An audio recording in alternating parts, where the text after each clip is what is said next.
Hey, my name is Daniel Posney, and this is called Shifting Perspectives. Today, I want to talk about healing the feeling of disappointment.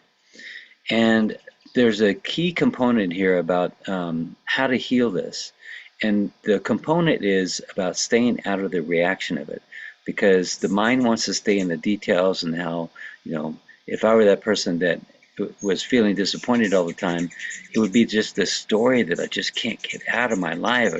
People just disappoint me. Well, you start thinking, if you're working on yourself, that, well, what's the common denominator? And it's me. And why is it that I'm always feeling disappointed? And I kept on blaming other people for my disappointment. Well, one of the parts of that is that I set my standards really high for other people because I set them really high for myself. But let's go into that. So, first of all, the definition of disappointment: to fail to fulfill the expectations or wishes of. To fail to fulfill the expectations or wishes of. And one of the key points about enlightenment, spiritual awakening, is to not have expectations. That you realize that everything is in the flow exactly as it should be. I have everything that I need to have when I need to have it. I say when I need to say when I need to say it.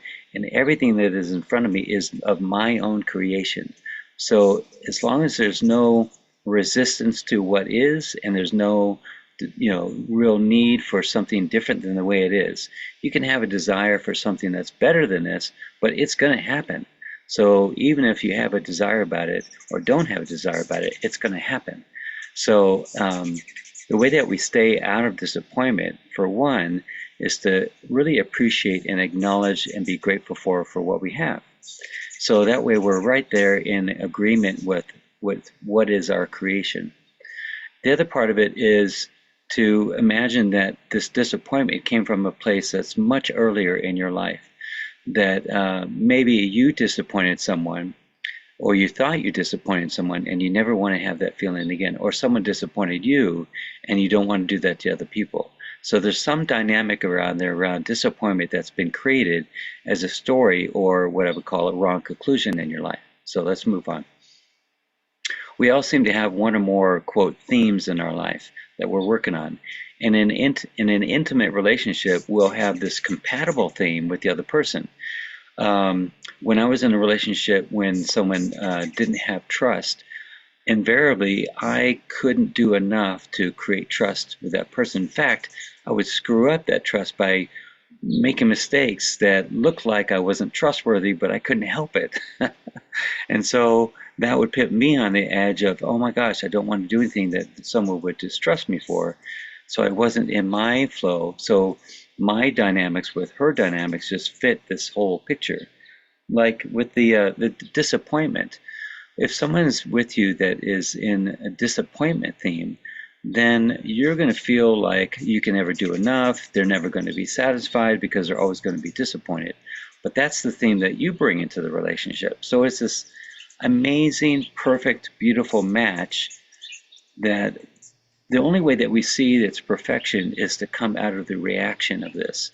Because on the physical end, on the egoic mind end, it says, I'm disappointed and she's never satisfied, and I'm disappointed and she's never satisfied.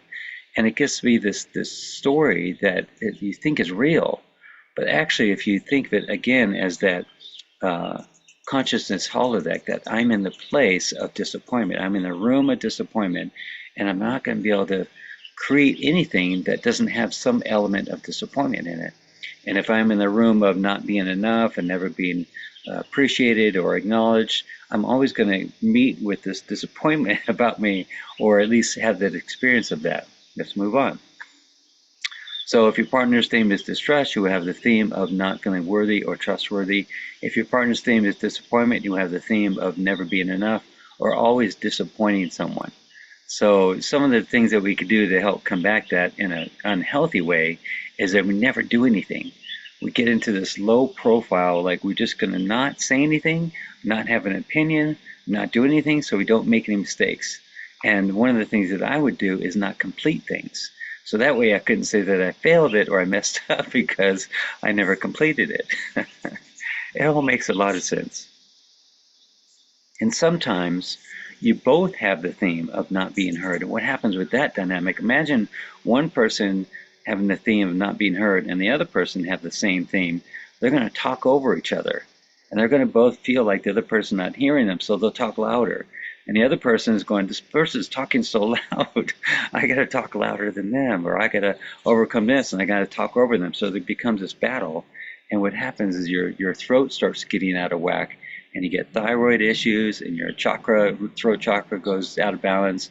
So there's this dynamic of we both don't feel, you're not hearing me, well, you're not hearing me.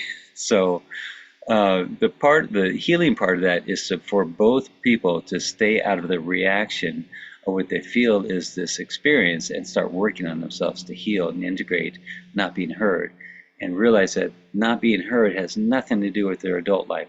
They brought it in from their childhood into their adult life.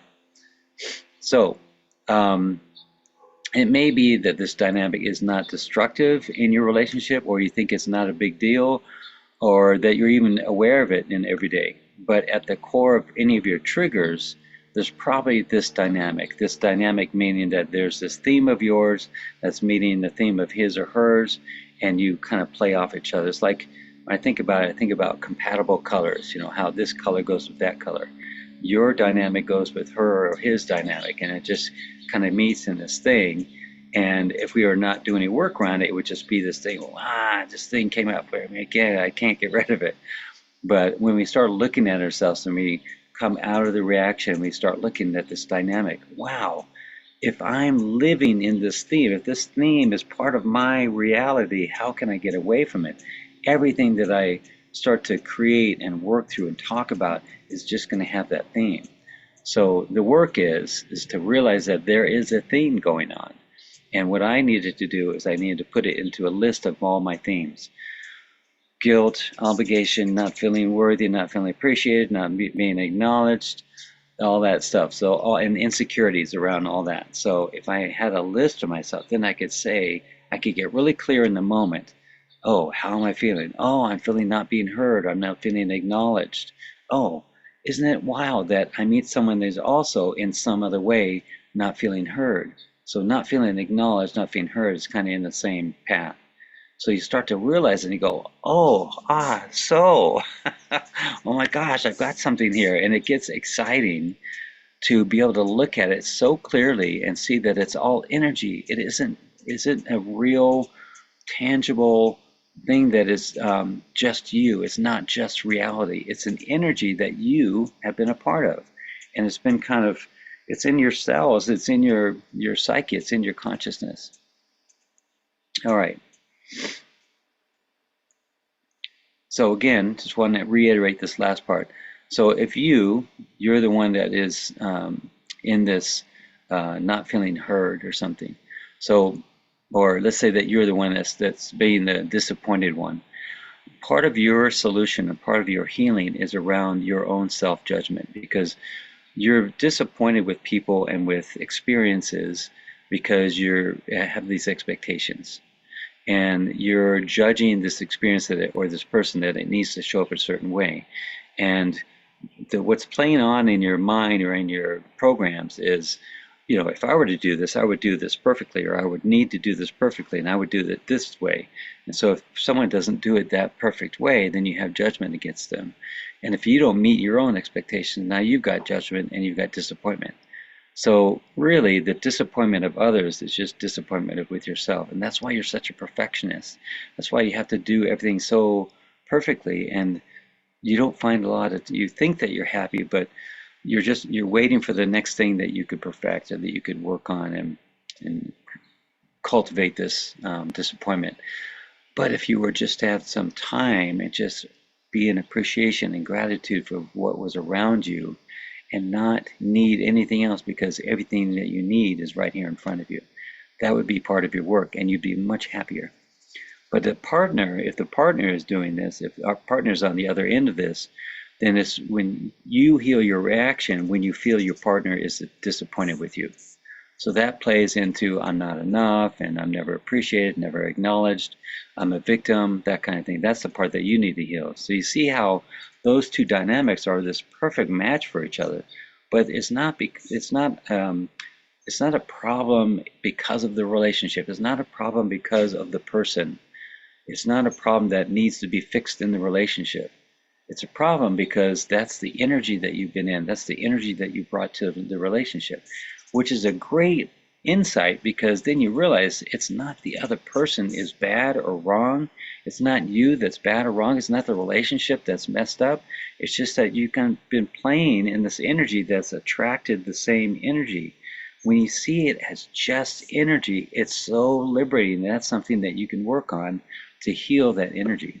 So any more work that you'd like to do on this, contact me directly. Just want to make sure that you know that there's a men's retreat coming up October 10th through the 15th for 6 days in Sedona and here at our house in Cornville with the sweat lodge and hiking and being in the creek and tubing and learning and discovering and healing and integrating and breath work and sound healing, all that. So SedonaMen'sRetreats.com, you'll find more information about that. I love you, thank you, and bless you.